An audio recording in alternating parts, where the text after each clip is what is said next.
What's up sa inyo mga kasang? So yun no, for today's video, ito yung pinaka ma-effort na ginagawa ng mga fish keepers at kailangan natin gawin. So ngayon sa video na to, kailangan kong maglinis ng aquarium kasi kung nakita nyo, kulay green na yung mga aquarium natin doon sa harapan kasi nga naarawan yan araw-araw at medyo malakas ang araw ngayon dahil nga summer.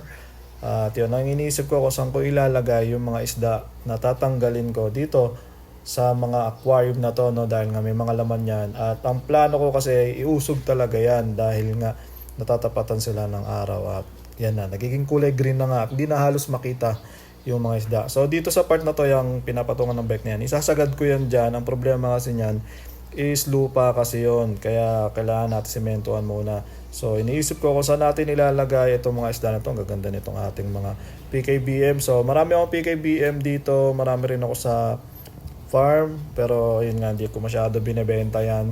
Kung sino lang gusto, kung sino lang may gustong order. Tapos yan, ililipat din natin itong mga guppies natin na red dragon snake skin. Tapos itong slot na to, parang halo-halo na yan. So papakain ko na lang sa mga flower horn natin yon. Ito ang problema ko, yung mga flower horn natin dito na gina-grow out. Dahil alam naman natin di pwede pagsama-samahin yan. So medyo maraming slot ang kailangan ko, siguro mga 2, 4, 6, 8. Mga 10 slot. So paano natin gagawin yon? Ang problema pa nga natin, itong part na to, kailangan ko rilinisan yan at babaguhin nga natin setup dyan. At ang plano ko talaga is maglagay ng malaking aquarium dyan para sa mga 20 gallons. Kasi yung 20 gallons, maganda sa pag-grow out ng mga flower natin. So ayan, no, kung makikita nyo yung mga gino-grow out kong flower horn na naka-divider sa 20 gallons, mas mabilis magkaroon ng cock, o medyo mas mabilis magkaroon ng bukol sa ulo. At yan talaga yung para sa akin ang best na grow out tank ng mga flower horn. Yan, 20 gallons, tapos lalagyan nyo lang ng divider. So yan nga yung mga naka-grow out sa atin, di ba, mga mabibilog din yung ulo niyan. At konting groom na lang yan, lalaki na rin yung mga cock niyan. So naisip ko na gawing 20 gallons yung isang gilid na yon sa kabila. At yung mga custom tank natin, tatanggalin ko na. Lalagay ko sa likod. So ito yung pinagkaiba ng mga nasa 10 gallons lang. Ayan, no? Di ba? Hindi siya masyado kagandahan. At medyo late sila gumaganda. Ayan, no? Parang babae nga pero minsan hindi talaga babae yan. Hindi lang talaga sila masyadong gumaganda pag ayan, nakasolo sa 10 gallons, sa 5 gallons. Ang pinakamaganda talaga is 20 gallons. So mag-upgrade nga tayo ng mga aquarium dito. At yun, ngayon iniisip ko kung saan ilalagay yung mga tatanggalin natin. So ayun, no, available pa rin guys yung ating HB12. Meron ako mga fry, 100 pesos lang ang isa niyan. At ayun, hindi na ako nag-wholesale. So itong mga to, per piece ko na yung binebenta. Sa mga may gusto lang naman, kung ayaw nyo, bahala kayo. Kasi i-grow out ko rin naman to pag naayos na yung ating mga lalagyan. Talagang hindi ko pinupush na mabenta to dahil i-grow out ko yan. At mas gusto ko din na nagbebenta ng mga mas malalaki na kita nyo na yung ganda. Pero yun nga, sa mga naghahanap, kung meron man ng mga fry, meron ako available. So ayun, no, una na natin galawin yung yung ating mga guppies, no. Dahil meron ako ditong dalawang batch ng albino full platinum. So pagsasamahin ko na lang yan. Ayan, medyo marami to So pwede naman to magkakasama sa 10 gallons. Dahil yung slot nito na pinagtanggalan natin lalagyan natin ng flower horn. At ayun, naisip ko nga mag-call ng mga isda pero hindi ko siguro gagawin ngayon yan. Siguro bukas, kung may oras tayo bukas o sa isang araw, magkakal tayo ng mga flower horn dahil sayang yung space natin, sayang yung oras natin. So yun, nailipat ko na guys, no, parang mas maganda yung nila dito. Mas maganda silang tignan dito dahil malinis at malaki yung aquarium. 10 gallons yan guys. At mga guppies ang nilagay ko. So itong ating mga Platinum King Balloon Molly, nasa 10 gallons sila ngayon. At ayun, hindi ko alam kung saan ko sila ilalagay. So yun, mga ilang piraso lang naman to, mga 10 pieces lang naman ito.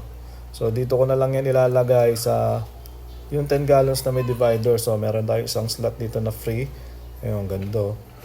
So pwede naman sila dito pansamantala Tapos, yun, asikasuhin na lang natin yung ano, yung mga lilinisan ko aquarium ngayon, pero tingin ko hindi ko maililipat ngayon yun ulit at hindi ko malalagyan ulit ng tubig yun. So mag-stay muna sila diyan sa slot na yan ng siguro mga 1 week. Dahil kailangan ko pa magsimento para mausog ko talaga yung tank ngayon o yung isang set na yon ng tank at stand.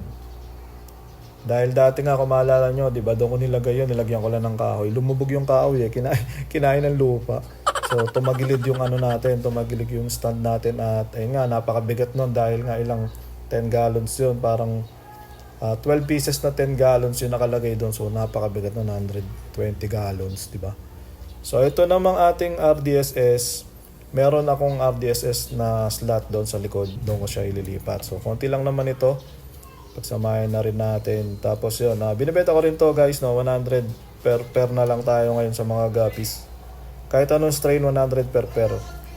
So ang available ko ngayon is RDSS, meron tayong albino full platinum. Yung P-Dirt ko, wala pa ako nire-release, pinipilian ko pa lang. So yun, medyo naglaylo na ako sa mga guppies ngayon dahil nga bihira na rin at bumaba na yung value niya at parang nagsawa na rin yung mga hobbies natin. Pero meron pa rin naman mga nag-aalaga, pero hindi nakagaya ng dati, no? Kasi mas hype ngayon yung mga mollies. Yung mga balloon mollies natin yung mabebenta ngayon. So yung mga guppies natin hindi napapansin. So ayun, lilipat ko na rin itong mga flower horn na ito. Ayan, mga ilang growouts pa to ng flower horn, mga 5 o 6 pa yan. Lilipat ko muna sa ngayon, no? Pero yan, titignan natin yan siguro bukas kung makakapagkal na ako dyan. Kasi yung unang-una ko mga kinakal talaga dyan yung mga mukhang female, no? Dahil yung female medyo mahirap talaga ibenta yan. Kung may makikita akong magandang female, itatabi natin yon. Pero yung mga hindi talaga papasa sa standards ko, ay kakal na natin yan. So mga hindi pa nakakaalam kung anong ibig sabihin ng kal, yung kal kasi ano na yan, paghihiwalayin natin yung good tsaka yung mga rejected. So may mga nare-reject pa rin kasi dito sa pagpa-flower, no? At hindi lahat talaga ay lumalabas na maganda at mabenta. So yung mga reject natin, kailangan na nating i-dispose yan. Kung paanong paraan man, hindi ko na sasabihin sa inyo. Pero i-dispose natin yung mga kal natin at hindi ko na ipapakita yon. So ayun, bukas siguro gagawin ko yon. Ngayon itong mga guppies na to, parang reject na rin sa akin yung mga yan. So ayan, yung mga guppies, pinapakain ko lang yan doon sa ating mga flower horn na malalaki. Kasi kaya nilang kainin yan. At masustansya rin naman yan, no? Ayun, no? Kakainin niya yan. Medyo naiiya lang yan, pero kakainin niya yan. Pero hindi pa yata siya gutom. Pero kakainin niya yan, guys, promise. Kakainin niya yan. So, yun. Basta kakainin niya yan. At ayun nga, no, tanggalan na natin ng mga isda itong ating tank. At kailangan ko linisin to. Kukuskusin natin. Grabe, sobrang green talaga ng ating aquarium. Yung tubig nag-green, yung salamin nag-green dahil nga natatapatan ng araw. Tapos yung filtration natin, sponge filter lang. So, automatic yan. 100% talaga magi-green yan. At hindi ko na magawa ng paraan yan kahit takpang ko pa yan or kung ano mang gawin ko dyan. Magkakaroon talaga ng lumot yan. Ang pag-asa ko na lang ay iiwas siya doon sa sunlight. At yun nga yung gagawin natin. Iusog natin itong buong rack na to. Medyo matrabaho pero ganun talaga ang buhay. Pinili ko itong gatong buhay na mag-isda-isda. At ayun, kailangan ko rin talaga ng maraming lalagyan dahil alam niyo naman, napakarami ng ating isda. So yun, no, grabe dito, alas 5 ng hapon, ganyan, no. Natatapatan talaga ng araw, so no choice talaga ako na magkakaroon talaga yan ng lumot. So ayan, tapusin ko na lang yan mamaya at medyo pagod na rin ako pero tatapusin ko yan. Bukas try ko ulit mag-video at pakita natin yung mga ginagawa natin araw-araw. Alright, sana nag-enjoy kayo sa video na to mga kasang. Maraming salamat sa mga nanood. Fish out!